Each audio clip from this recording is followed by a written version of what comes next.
What on earth is this strange? What is this strange substance? Is that a bee? What is that? And what is this strange substance that's been collecting outside my window? I wonder if this little guy is the reason why I have this. He keeps flying around. He's pretty huge too.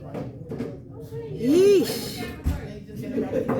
I'm also noticing that I have these perfectly symmetrical holes that have been drilled into this wood. But I'm all the way on the top floor of the building, so no one could have come up here. I'm wondering, could this big insect be the culprit? Wow. Let's go to the expert. Mr. Andando, I've been looking and noticing this huge bug flying outside my window and this stuff that looks like sawdust collecting in the wood. Miss Huff, what you're seeing is not peculiar at this time of the year. During the spring, we have the carpenter bees. They're known as carpenter bees because of their nesting behavior. Now, the stuff that you're seeing on your window, just beam on this, zoom on this.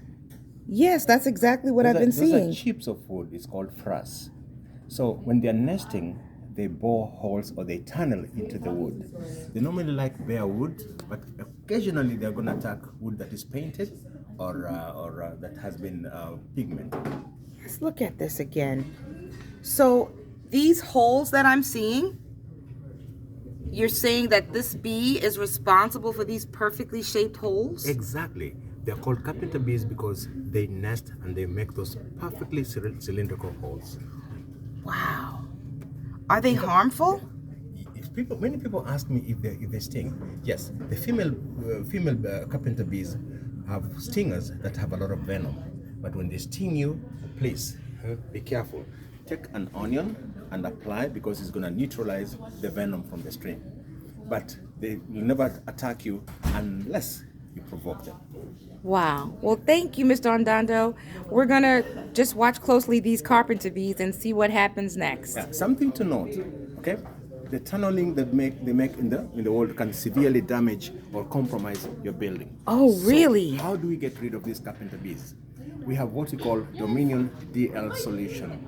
You can use that by spraying at the end of winter and also at the beginning of spring, because they hibernate during the winter and they come out and they lay their eggs during the spring and the summer months. So do they gather in like large hives like regular bees? No. If you know that normal honey bees and carpenter bees are social, they live in colonies, but the carpenter bees are single, they live alone. So you will definitely find one of them hovering around unless they're nesting. So they're not social like those other insects. Wow. And how many babies might they have at one time? Oh, they lay a lot of eggs, okay? And so one peculiar thing they do, they lay also a bag of pollen, so that when the little bees hatch, they have food to eat. Isn't that wonderful? So they're good parents. They're very good parents. Well, these good parents are outside my window. Is there any way to deter them, like without killing them? Because I know we need them for the flowers. Yes, you can. So what you do is that you can make a mixture of used paint, used oil, and kerosene or paraffin, and apply on the wood. That will drive them away without killing them. Wow. Well, thank you so much. You're most welcome. We'll try to get rid of the carpenter bees without harming them so we can save the planet. Yes, thank you so much. Thank you. Bye-bye.